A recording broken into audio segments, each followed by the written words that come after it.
বহুল আলোচিত মার্কিন ইরান সমঝোতা স্মারকটি আগামীকাল রোববারে স্বাক্ষরিত হচ্ছে না বলে নিশ্চিত করেছে ইরানের পররাষ্ট্র মন্ত্রণালয়। তবে আগামী কয়েকদিনের মধ্যে এই চুক্তি সম্পন্ন হওয়ার সম্ভাবনা একেবারে উড়িয়ে দেওয়া যায় না বলে জানিয়েছেন ইরানের পররাষ্ট্র মন্ত্রণালয়ের মুখপাত্র ইসমাইল বাঘাই। আল জাজিরার এক প্রতিবেদনে এই তথ্য জানা গেছে।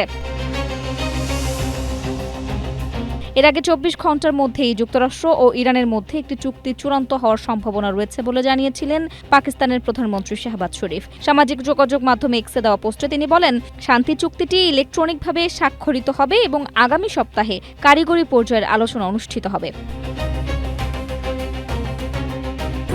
স্ট্রবেরি সুপার ডটেড ও ক্লাসিক ভ্যারিয়েন্ট সেনসেশন জাগুক শিহরণ। পাকিস্তানের মধ্যস্থতায় তৈরি হওয়া এই সমঝোতা দলিলটি মূলত ইসলামাবাদ স্মারক নামে পরিচিত। চুক্তিটির মূল বিষয়বস্তু সম্পর্কে স্পষ্ট করে ইসমাইল বাঘাই জানান, চলমান এই সমঝোতা স্মারকটির মূল লক্ষ্য হল যুদ্ধ অবসান ঘটানো।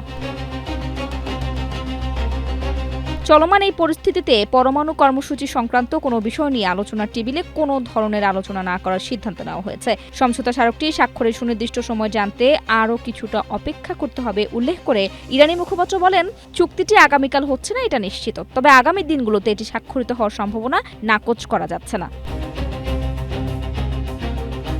তবে মার্কিন যুক্তরাষ্ট্রের রাজনৈতিক অস্থিরতা ও সিদ্ধান্তহীনতার কথা স্মরণ করিয়ে দিয়ে তিনি সতর্ক বার্তা দেন। বাঘাই বলেন, প্রতিপক্ষের এই অস্থিতিশীল আচরণের কারণে এই পুরো প্রক্রিয়া বা চুক্তি সংক্রান্ত যে কোনো ধরনের মন্তব্য বা বিবৃতির ক্ষেত্রে আমাদের অত্যন্ত সতর্ক ও সাবধানতা অবলম্বন করতে হবে। আফরোজা দিবা, এশিয়া পোস্ট।